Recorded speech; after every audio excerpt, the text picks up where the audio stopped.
위크 1의 데이 2미랑 지난주에 했던 거에 이어서 뒤로 이어서 빠르게 좀 볼게요. 이게 녹화가 안 돼가지고 요것만 다시 하는 건데 잘 하니까 이거는 빨리빨리 그냥 할게요. 한번 보시죠. 생태계 상태의 컨셉은 집에 채소 텃밭을 가진 모두에게 다 친숙할 겁니다. 정원은 작은 생태계고요. 그 재배자는 특정한 상태를 유지하려고 노력합니다. 다시 말하면 과일이나 채소의 생산을 극대화하는 게 목표죠. 최대한 많이 이제 먹을 거 또는 수확해서 팔 거를 재배해야 되니까 생산의 극대화가 목표입니다. 이 목표를 달성하기 위해서 재배자는 거의 항상 생태계의 역학 관계에 개입을 합니다. 그들은 불필요한 식물을 제거해 버립니다. 자라기 시작한 걸. 그리고 아마도 살충제도 뿌릴 테고 밭에 울타리도 치겠죠. 곤충이나 다른 동물들이 채소를 먹는 걸 막기 위해서요. 채소 성장을 극대화하는 것이 본질적으로 생태계는 불안정한 상태이기 때문에 재배자는 효율적으로 공을 경사면에 붙잡고 있는 셈입니다.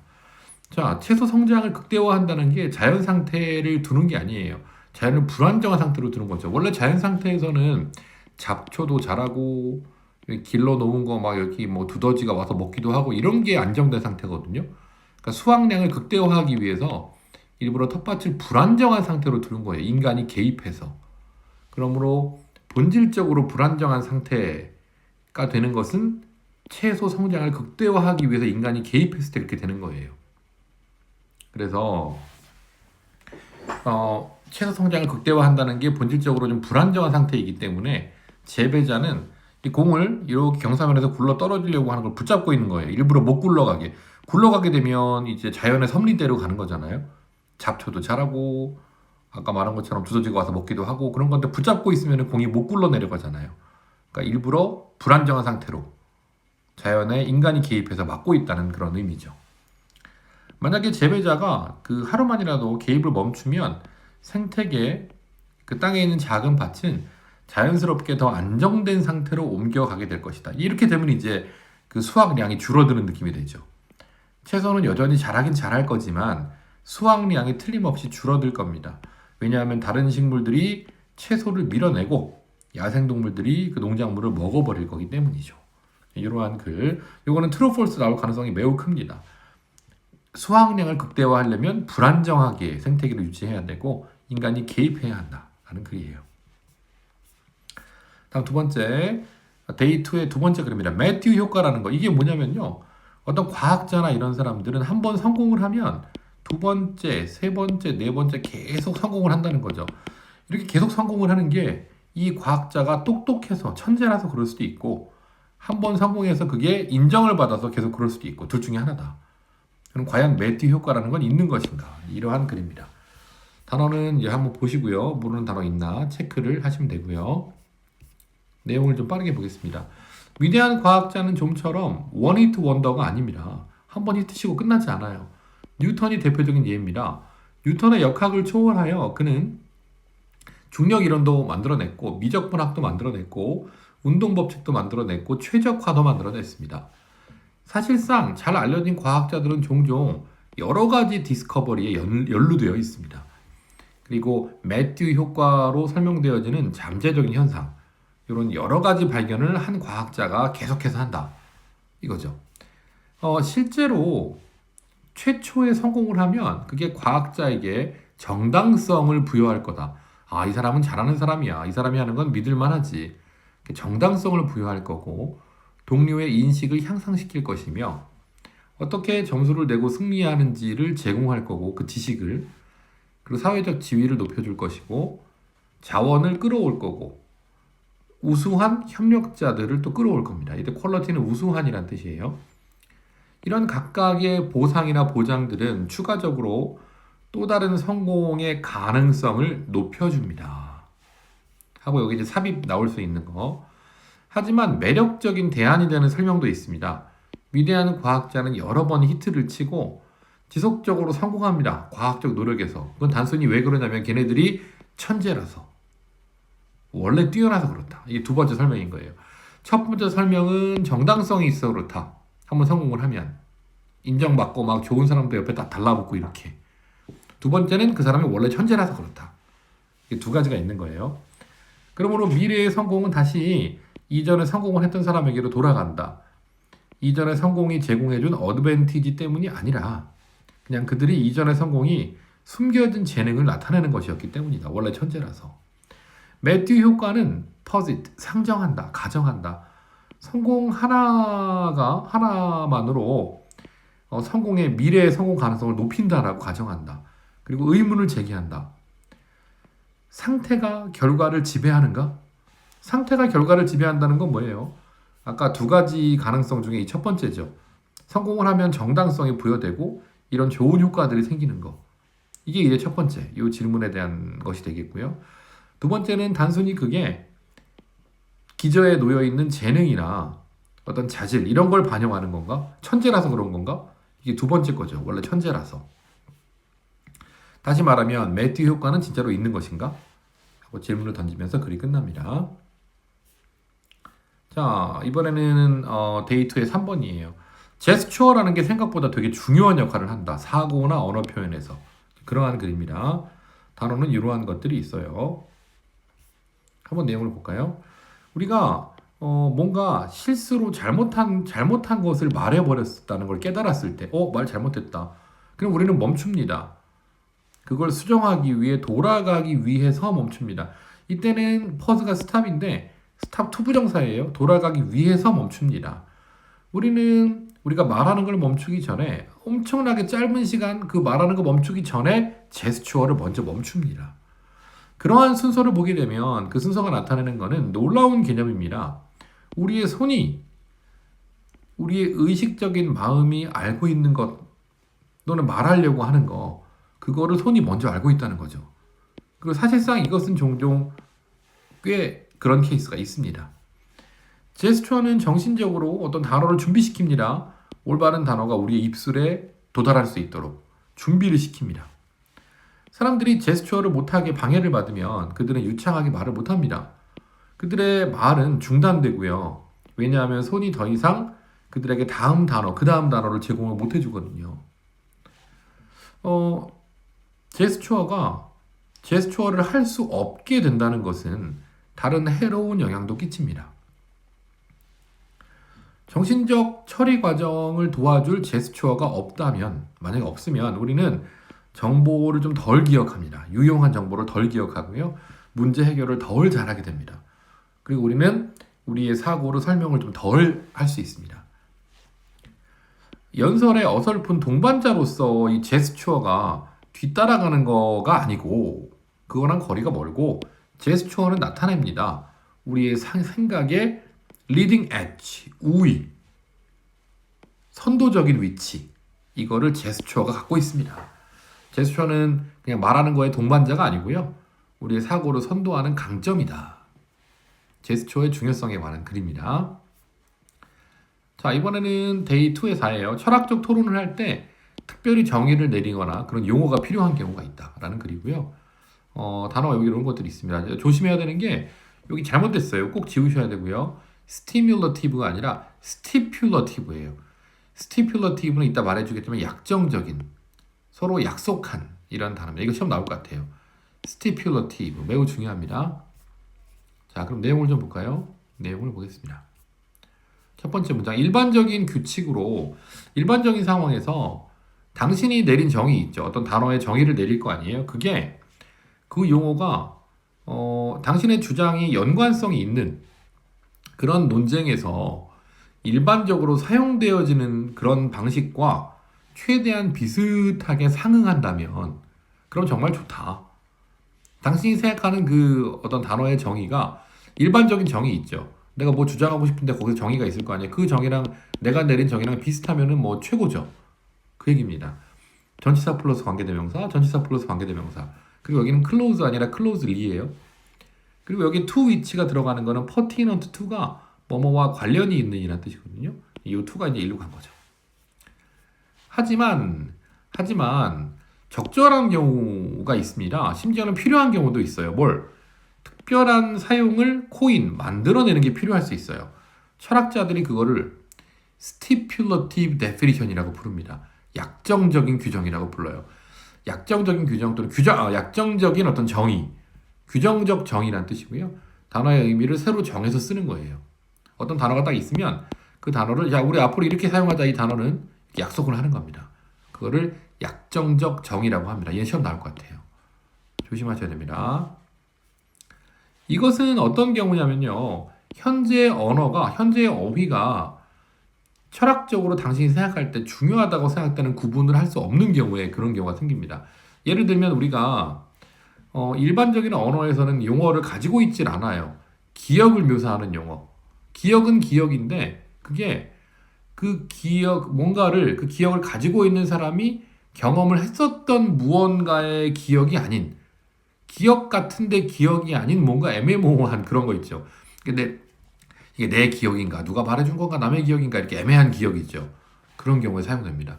그런 일은 생깁니다. 예를 들어서 내가 어떻게든지 당신의 기억을 공유하려고 한다면 나는 기억 타입 경험을 가지게 되죠.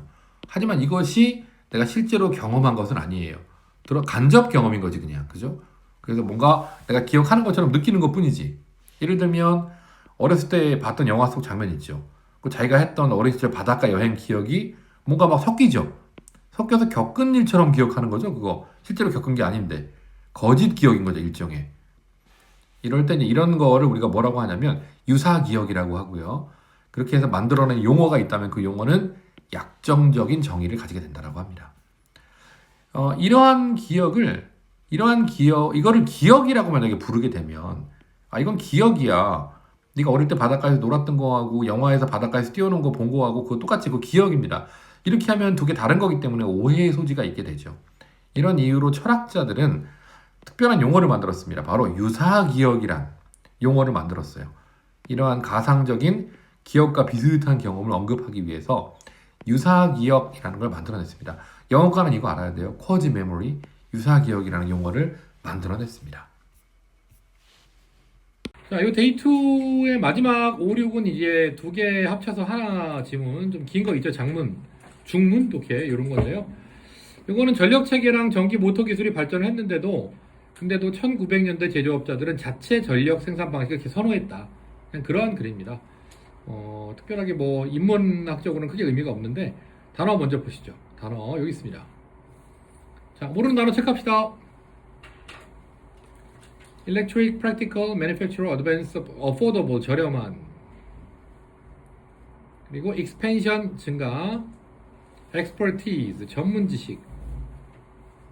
그리고 serve the needs, 수요를 충족시키다. 그 다음에 may well 동사 원형, 반드시 뭐뭐 하다. bankruptcy, 파산. 그리고 private과 surpass까지. surpass는 초과하다, 능가하다. 이런 단어들이 있네요.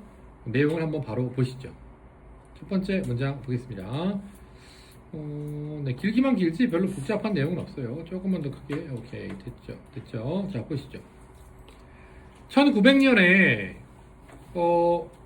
첫 10년이 끝나갈 무렵에 일렉트릭 시스템, 전기 체계가 제조업자들에게 실용적인 대안이 되었던 그런 첫 10년이 막 끝날 무렵에 전기가 보급돼 가지고 제조업자들이 그 전기를 제대로 활용하게 된 그 첫 10년 무렵에 한 그 공장 안에서 사용되어진 전력의 5% 미만이 전기로부터 왔다. 이렇게 되네요. 5% 미만만 전기로 왔대요. 나머지는 뭘로 왔나? 여기 이제 그 밑에 내용이겠죠. in which 하나 들어있고 다른 거는 특별한 게 없어요. 하지만 하고 but 들어가면서 내용이 이제 반전됩니다.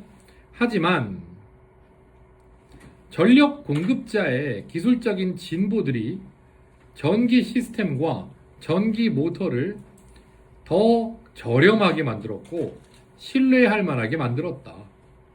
그리고 공급업자의 집중적인 마케팅 프로그램이 새로운 기술을 채택하는 걸 스패드, 가속화했다. 스패드는 스피드의 과거입니다. 스패드예요. 속도를 높여주었습니다. 추가적으로 그 변화를 속도를 높여주는 것은 추가적으로 새로운 기술을 채택해가지고 전기를 이제 끌어오는 거지. 어떤 공장에서 이렇게 만든 전기를 끌어오는 거. 이런 변화를 가속화한 건 뭐냐면 숙련된 전기 기술자 숫자의 급격한 증가다. 기술자가 많아진 거예요. 걔네들은 전문 지식을 제공했다. 새로운 시스템을 설치하고 운영하는 데 필요로 되어지는 전문 지식을 제공했다. 그 사람들이 늘어나면서 전기를 외부에서 끌어오는 거지. 시스템으로. 그런 게 더 많아지게 됐다. In short order, 순식간에 라는 표현입니다. 아주 빠른 순간에, 순식간에 전력이 이그자릭, 이국적, 생소한 것에서 commonplace, 일상적인 걸로 바뀌게 되었다. But, 하지만 한 가지는 바뀌지 않았다. 여기 뒤를 강조하는 거라 삽입 가능해요. 하지만 바뀌지 않은 게 하나 있다. 전기를 쓰는 게 되게 일반적인 걸로 바뀌었는데 안 바뀐 게 하나 있다. 그게 뭐냐? 공장들이 계속해서 자기 자체 전력 공급 시스템을 구축한다. 자기 공장 부지에. 예를 들어 한국전력에서 만든 전기를 우리 공장, 니네 공장, 쟤네 공장 다 쓰는 게 아니고요. 우리 공장 자체에서 부지 안에서 전력을 생산했다는 거죠. 이해되시죠? 그렇게 썼다는 거예요. 이상하게도 한국전력 이런 데처럼 이렇게 중앙 집중하듯이 딱 전력 생산하는 데 쓰는 게 아니라 자기네 부지에서 계속해서 전력 공급 시스템을 구축했다. 거의 없는 제조업자들 중 그 누구도 전기를 작은 중앙 발전소에서 구입해 오는 걸 고려한 사람이 없다. few예요, few. 거의 없는 입니다. 그리고 사오려고 전기를 사오는 거를 고려한 사람이 없어요. 그냥 내가 만약 양말 공장을 해. 우리 공장 옆에다 조그만 공장 하나 지어가지고 전기 발전해가지고 하는 거죠. 전기를 한전에서 끌어온다? 이렇게 한 사람은 없다. 그 얘기입니다. 4번.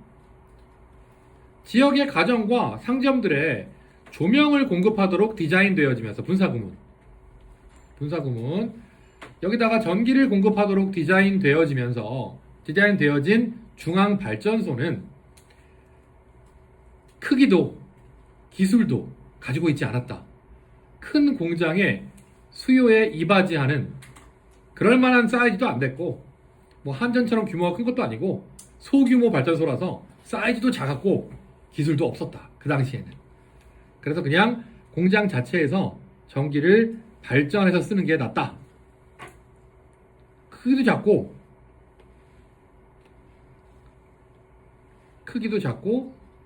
기술도 없었다. 그리고 공장 주인들은 자신의 전력을 항상 공급했던 그런 공장 소유주들은 lost to, 꺼렸다.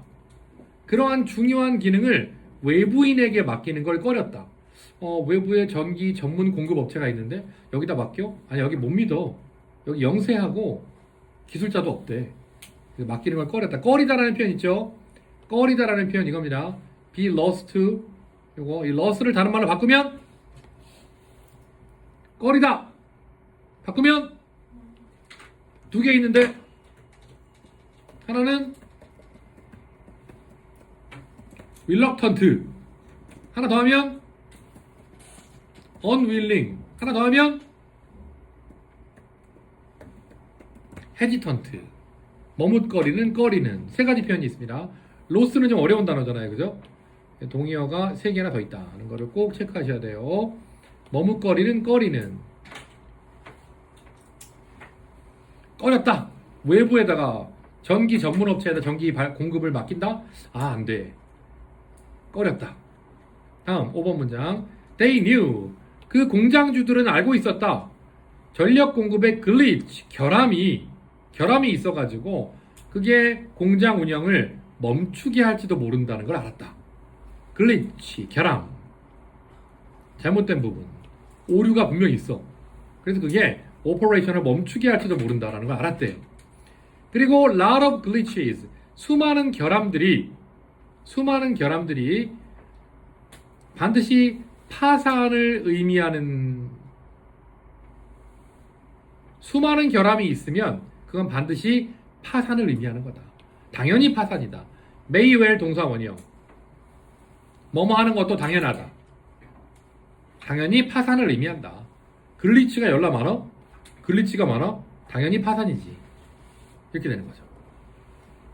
새로운 세기가 시작되면서 서베이가 발견한 바로는 한 5만 개의 민간 발전소가 운영 중이라고 한다.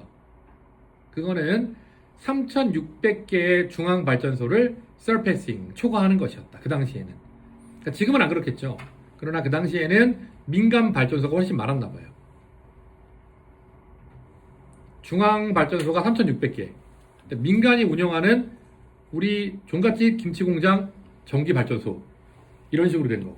그런 게 되게 많았대. 5만 개가 넘었대. 도리어 중앙에서 하는 뭐 국가의 발전소 이런 거는 몇 개 안 되고. 이렇게 해서 공장주들은 예전에 연도 아까 나왔었죠. 1900년도 이때였나요? 이때는 자체 발전을 했다. 전기 공급 업체에서 끌어오는 국가 주도에 거기서 끌어오는 그런 거 하지 않고 자기들이 발전을 했다. 이렇게 해서 데이 2의 5, 6이 끝났어요. 요거 이해되시나요? 오케이. 그러면 이제 새로 나눠드린 거에서 두 번째 거. 이거 가겠습니다. 데이 3입니다. 위크 3의 데이 3.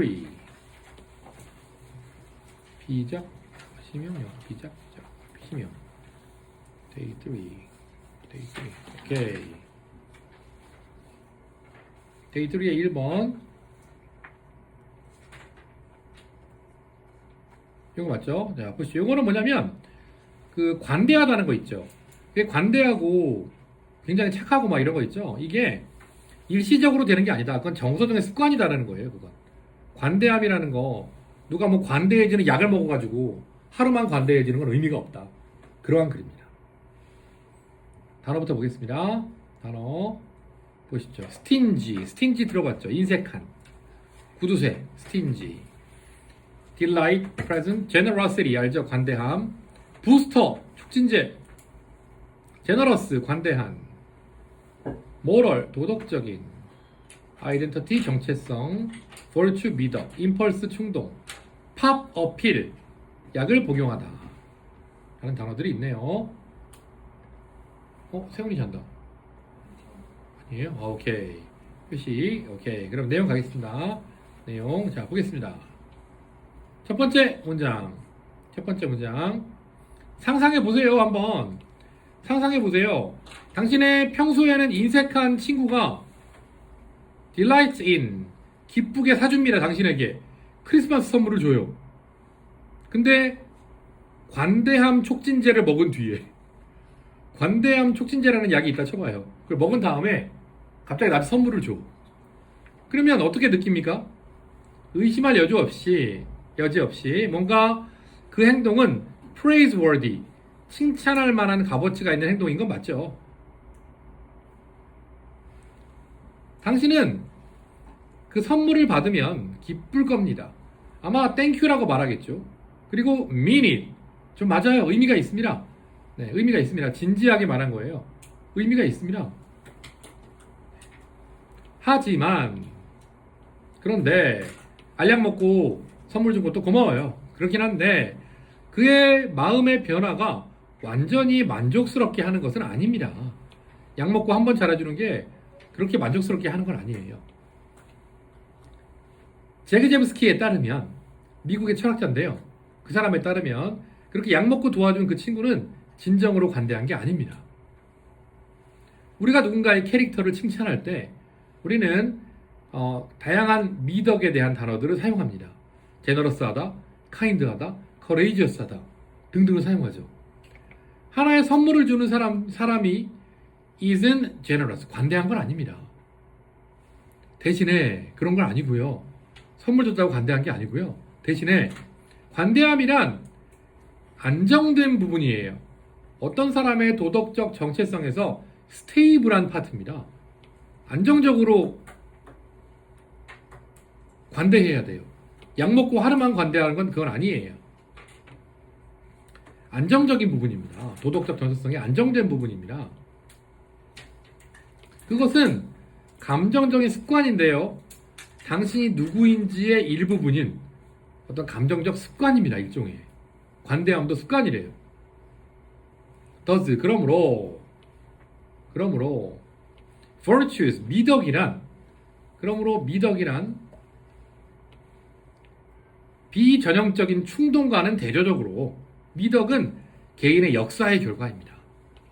하루만 관대하다 이거 아니고요. 쭉 관대해야 돼. 역사의 기록입니다. 개인의 역사. 그 사람이 쭉 관대했냐 이걸 보여주는 겁니다. 이 부분이 상당히 중요하네요. 여기 4번 요 문장 여기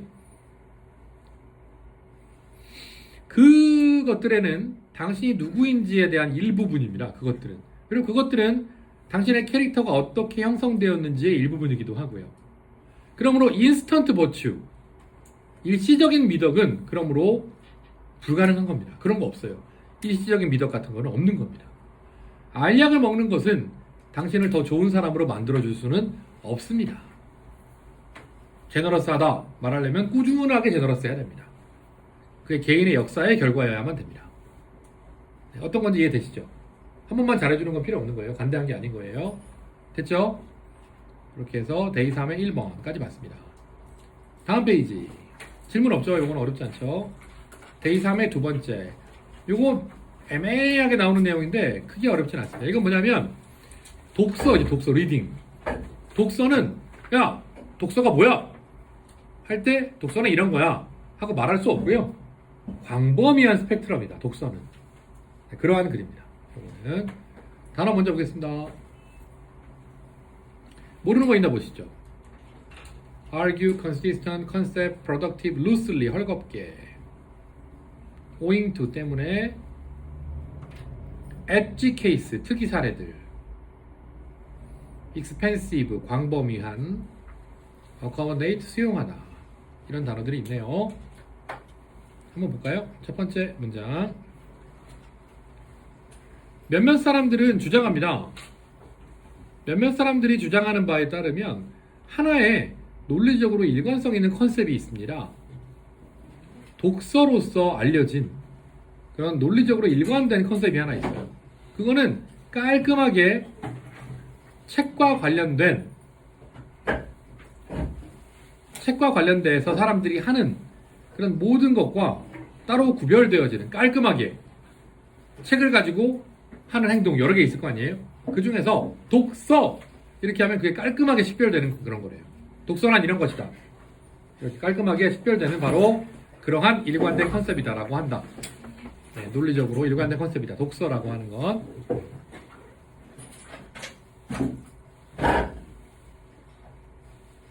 학원 때문에 일찍 간 거라서 이게 부러워하면 안 돼요. 알겠죠? 아, 부럽다. 여기는 군대가 아닙니다, 여러분. 부러워하면 안 돼요. 자, 대부분의 생산적인 방식, 독서에 대해 생각하는 대부분의 생산적인 방식은 가장 생산적인 방법은 뭐냐? 이거는 느슨하게 연결되어진 행동의 세트다. 함께 모여진 거예요. 가족 닮음 때문에. 그러니까 독서라는 건 이렇게 책 봐도 독서고요. 독서고 아이패드 펴놓고 요래 봐도 독서고요. 그리고 유튜브에 있는 책 읽어주기 봐도 독서다. 이렇게 되는 거죠. 예를 들면. 되게 다양하다는 거지. 개념이. 그럼 책을 가지고 한다 했으니까 누워서 보든 앉아서 보든 거꾸로 보든 하여튼 책을 본다는 그런 개념. 밑줄을 치든 다 똑같아. 넓게 본다. 이겁니다. 그래서 여기서 보면 여기가 핵심. 여기가 느슨하게 연결된 행동의 세트. 이게 독서예요. 근데 책과 연관돼 있어야 돼. 책과 연관 안 돼 있으면 독서가 아니에요. 그건 느슨하게 연관된 세트고요. 그게 가족 닮음으로 연결돼 있대요. 비슷하게 독서라는 행위가 비슷하게 공유하고 있는 그런 특징이 있대. 루드비 비트겐슈타인이 그 용어를 문구를 사용했는데 without having in common a single defining trait, 뭔가 하나의 명확한 특성, 공통된 명확한 특성을 가지는 거 없이 그런 거 필요 없고, 독서하면은 공통된 특징이 딱 있는 게 아니고요. 비슷한 행위들, 책을 가지고 하는 가족 닮음을 가진 비슷한 행위들이 연결된 거, 그게 독서이다 라고 한 거예요. 중요한 말은 이것도 중요하죠. 뭔가 딱 하나의 특성으로 정의되어지지 않는 거죠. 그런 건 없는 겁니다. 결론적으로 보면 독서에 대해서 이제 결론을 내려보면 결론적으로 보면 독서를 비독서와 구별하는 노력은 운명적으로 실패하게 됩니다. 왜냐하면 애초에 독서로서 what qualifies 무엇이 자격이 있냐 거기에 대한 합의가 없어요. 자, 독서라고 얘기할 수 있는 자격이 뭐죠? 그런 거 없어요. 그래서 뭐는 독서고 뭐는 독서가 아니다 이렇게 할 수 없습니다. 구별을 못합니다. 그 다음에 더비더비가 들어갔나 뭐뭐 하면 할수록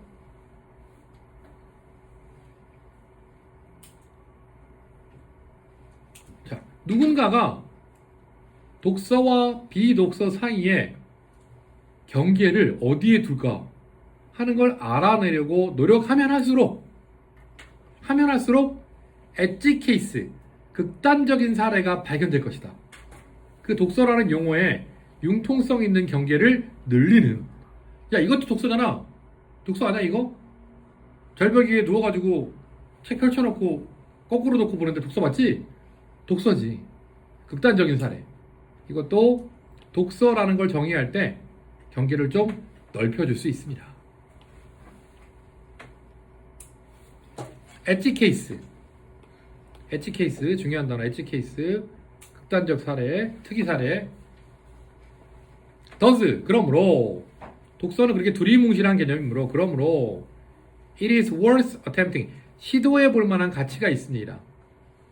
뭘? 한데 모으는 걸 시도해 볼 필요가 있어요. 이러한 예외적인 형태의 독서를 하나의 토론으로 이렇게 갖고 들어와서 얘기해 볼 필요가 있습니다. 어떤 어려움들을 강조하면서 독서가 어디에서 시작되고 어디에서 끝나는지에 대한 경계를 세우려고 노력하는 세우기를 바라는 그런 모든 사람에 의해 직면되어지는 어려움을 강조하면서 독서를 토론장으로 갖고 들어올 필요가 있습니다. 네, 부정선거만 토론하는 게 아니고요. 독서 토론도 해야 된다. 그런 거죠. 예를 들면 토론해야 돼요. 독서란 무엇입니까? 토론합시다. 이런 거죠. 이런 겁니다. 아이고. 오케이. 그 시도는 독서가 뭔가를 구별해보려는 그 시도는 나아갑니다. 독서의 이해를 향해서. 그 독서의 이해는 별개의 읽기 활동들을 수용할 수 있는 다 포함할 수 있는 소리 내어 읽기, 눈으로 읽기, 째려보면서 읽기, 자면서 읽기 이런 걸 싹 다 포함할 만큼 충분히 광범위한 그런 가족 닮음을 가진 하나의 스펙트럼입니다. 독서란 넓은 개념입니다. 독서는 광범위한 개념. 앉아서 책을 펼치고 눈으로 보는 그것만 독서가 아니라 여러 가지 개념의 비스무리한 게 다 독서입니다. 이렇게. 요거 그 내용 먼저 이해되시죠? 이렇게 되는 거예요. 가족 닮음. 여기 중요한 단어들도 많네. 얘는 나올 가능성이 커요. 그죠? 독서 또 문과의 꽃 아니겠습니까? 독서. 보셔야 돼요. 그래서 2강에 3강에 2번, 데이 3의 2번까지 봤어요. 네, 데이 3의 3번으로 갑니다. 이건 뭐냐? 이런 과학 연구할 때 있죠. 그때 객관성만 가지고 연구하면 안 되고요. 과학적 상상력도 있어야 되고 창의적인 것도 있어야 된다. 그래야 과학 연구다. 라는 글입니다. 단어 먼저 보겠습니다. adhere to, 어디에 충실하다. illuminate, 밝혀주다. conceal, 감추다. observe, 관찰하다. subject, 주제. inspire, 영감을 주다. neglect, 무시하다. 이 정도 단어 모르는 거 있나 보세요. 과학도 창의성이 필요하다. 이건 이런 글입니다. 자, 첫 번째 문장 바로 보겠습니다. 과학적 연구가 연관되어지는 곳에서 선생님 is concerned가 뭐죠? 관련되다. 과학적 연구가 관련된 때 비슷한 말이죠. 과학적 연구가 관련되어진 경우에 설명하는 이야기들은 실험 데이터에 가까이 붙어 있을 것으로 기대가 되어지고 경험에 규칙적이고 예측 가능한 측면을 밝혀줄 걸로 예상됩니다. 자, 과학. 그러면 설명을 야무지게 해야 되고요. 데이터 기반으로. 그리고 과학은 경험의 규칙적이고 예측 가능한 측면을 밝혀주는 그게 과학이다. 라고들 합니다. 하지만 그렇긴 한데 이러한 패러다임은 가끔은 사실을 감춰버립니다. 이론들이 깊이 싣고 있다는 걸 창의적인 요소로 싣고 있다. 창의적인 요소를 많이 담고 있다는 걸 까먹게 돼요. 내 승질 까먹었나? 이렇게 되는 거예요. 너무 비유가 이상했나요? 이러한 패러다임은 가끔은 과학적 이론이 창의적 요소가 깊이 연관되어 있다는 걸 까먹게 만듭니다. 그것은 연구 프로젝트를 구성하는 걸 형성하게 만들어주고요. 증거를 해석하는 데 필요한 창의적인 요소가 필요하다. 과학적 설명은 단지 그냥 사실을 크로놀로지, 연도별로 나열한 거랑 연도별로 나열한 걸로 말하지 않습니다. 그거 아닙니다. 연대기 아니에요. 과학은 연도별로 쫙 몇 년에 뭐하고 몇 년에 뭐하고 그거 아니에요. 이때 릴레이트는 말하다예요. 연대기로 말하는 게 과학이 아니에요. 과학적 설명은 그렇게 하는 거 아니에요. 과학적 설명들은 체계적으로 선택된 데이터의 틀을 만들어줍니다. 일관되고 의미 있는 설명을 해주기 위해서 관찰되어지는 대상에 대한 의미 있는 설명, 일관성 있는 설명을 제공하기 위해서 그렇습니다. 그러한 구축은 우리로 하여금 주제에 관련된 문제의 특정한 종류를 상상하게 만듭니다. 어떤 관계의 종류로서. 그리고 그들이 영감을 주는 이야기 라인들은 더 효율적이라고 판명됩니다. 다른 것들보다 일부 경험의 특징을 분석하는 데 있어서 더 효과적이다 라고 얘기들을 합니다. 우리가 그런 과학적 상상력을 그러한 과학적 상상의 창의적인 기여를 네글렉트, 개무시할 때, 그리고 모델로 간주할 때, 해석적 설명으로 간주할 때, 뭐를?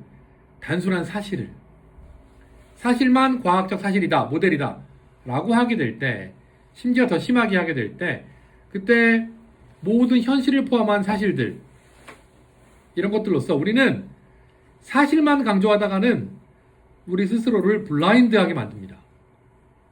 주어진 모델의 한계에 대해서 우리가 못 보게 만듭니다. 그리고 그것이 적용되어질 상황을 오해할 잠재성, 가능성을 주목하는데 실패하게 만듭니다. 자, 엄청 기네요. 우리가 창의적인 그런 노력을 해버린다, 만약에. 무시한다.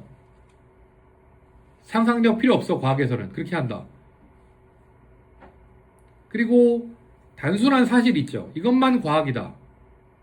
라고 그 모델과 해석적 설명을 취급하면, 그럼 우리는 우리 스스로를 주어진 모델의 한계에 눈 멀게 만드는 셈이다. 그리고 그게 적용되는 그런 상황을 오해하게 만들 수 있는 잠재력을 언급하는데 실패하는 거다. 이렇게 아주 길게 나왔네요. 자, 요것도 이해되시나요? 창의성이 필요하다는 거예요. 과학 설명과 연구도.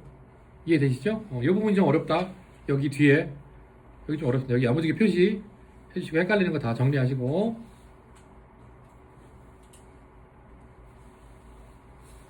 3강의 4번.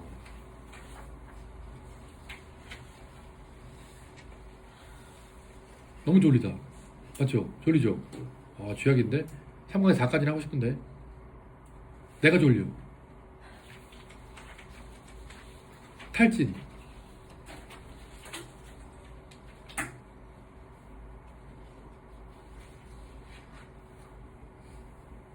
딱 3분만 쉬자. 화장실 한번 갔다 올게. 그 다음에 여기까지는 합시다, 우리. 4까지는. 화장실 한번 갔다 올게. 소리. 오케이. 이거, 데이 3의 4번입니다. 네, 여기까지 하나 더 해봅시다. 요건 뭐냐면 데이 3의 4번 이게 인간은요 원래 좀 약간 못돼 처먹어가지고 자연 상태가 되면 도덕적이지가 않대요. 권력이 있어야 되고 그런 곳에서만 도덕적으로 된다. 이런 글이에요. 이해는 간단해요. 그래서 인간은 조져야 된다. 이런 내용입니다. 그래서 단어 보겠습니다. 단어 morally, instinct, existence, liberty, application, sovereign 이게 주어죠. 주권, sovereign 군림하는 주권 뭐 이런 거고 selfishness 이기심, 이소열 아니고 이기심 그리고 affection 애정 그리고 present 현재 drive 추진력 이런 단어들이 있습니다. 내용은 간단해요. 인간은 기본적으로 못됐다 그거예요. 한번 보시죠. 첫 번째 문장. 와 바로 주제문. 바로 주제문이에요. 이것만 야무지게 파악하면 내용 파악됩니다. 홉스에 따르면 우리 작년에 홉스 하지 않았나 그죠? 홉스에 따르면 인간이란 존재는 도덕적으로 행동할 수 있는 존재가 아니래요. 존재를 보호하려는 자신의 본능에도 불구하고 도덕적으로 행동할 수 있는 존재가 아닙니다. 인간은. 자연 상태에서는요. 이렇게 첫 번째 주제문에서 바로 그냥 야무지게 부정을 많이 이용해서 아닙니다. 존재가 아니에요. 본능을 무릅쓰고 할 수 있는 존재가 아닙니다. 자연 상태에서는 특히 안 돼요. 자연 상태에서 인간은 자신의 생존을 위해 행동하기 때문에 도덕성 같은 거 안 나옵니다. 그러므로 헨스 따라서 그런 존재가 인간이므로 도덕성과 도덕적 자유가 적용을 찾기 시작하는 유일한 장소 그게 적용되는 그런 유일한 장소는 시작됩니다. 주권을 가진 힘 다시 말해 국가가 나타나는 경우에 그 장소 국가가 있는 그 장소에서 시작됩니다. 국가가 없으면 인간은 엉망을 칩니다. 엉망진창으로 합니다. 이거죠. 그래서 제일 중요한 건 이거죠. 권력이 주권이 있는 장소 그 장소에서 거기에서 인간은 어쩔 수 없이 도덕적으로 되는 거죠. 이렇게 국가가 나오는 그런 곳에서만 인간은 도덕적이 됩니다. 이것만 잘 이해하면 이 글 이해 다 한 거예요. 나머지는 빨리빨리. 두 번째 홉스는 그러므로 묘사합니다. 자연 상태를 어떤 상황으로 묘사하는데요. 인간의 삶이 외롭고 열악하고 지저분하고 잔인하고 짧고 그런 상태가 자연 상태다 라고 묘사합니다. 인간은 자연 속에서는 아주 최악의 상태네요. 그것이 의미하는 바로는 사람들이 그들을 통제할 일반적인 파워, 권력이 없이 살 때 그때 그들은 진짜로 전쟁 상태에 돌입합니다. 인간은요. 다시 말씀드리면 홉스는 인간은 사회적이지도 않고 자연 상태에서 정치적인 존재도 아니다 라는 걸 받아들인 사람이 홉스인데 그는 믿고 있습니다. 권력이 없으면 자연 상태에서 인간이란 존재는 엔타이소셜 반사회적이고 그리고 이성적입니다. 이기심의 근거를 두고 자기의 이기심에 자기에게 좋은 대로 하는 인간이다. 인간은 원래 이기적인 동물이다. 자기의 생존을 위해서 권력이 없으면 정치도 없고 국가도 없으면요 엉망으로 산다. 이기적으로. 포인트. Moreover 뿐만 아니라 사회가 자연적인 현상이 아니기 때문에 그리고 사람들을 한데 모을 힘도 자연적으로는 원래 없기 때문에 사람들을 사회로서 한데 모이게 하는 것은 홉스에 따르면 서로 간의 애정이 아닙니다. 애정 같은 거는 사람을 모이게 할 수 없어요. 상호 간의 애정으로 모이는 게 아닙니다.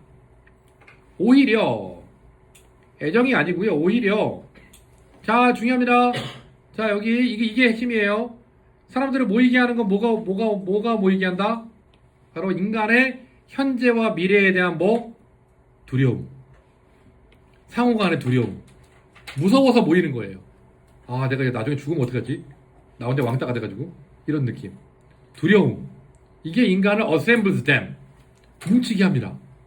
왜냐하면 두려움의 원인은 사람들 사이에서 자연 상태에서 흔한 어떤 추진력이기 때문입니다.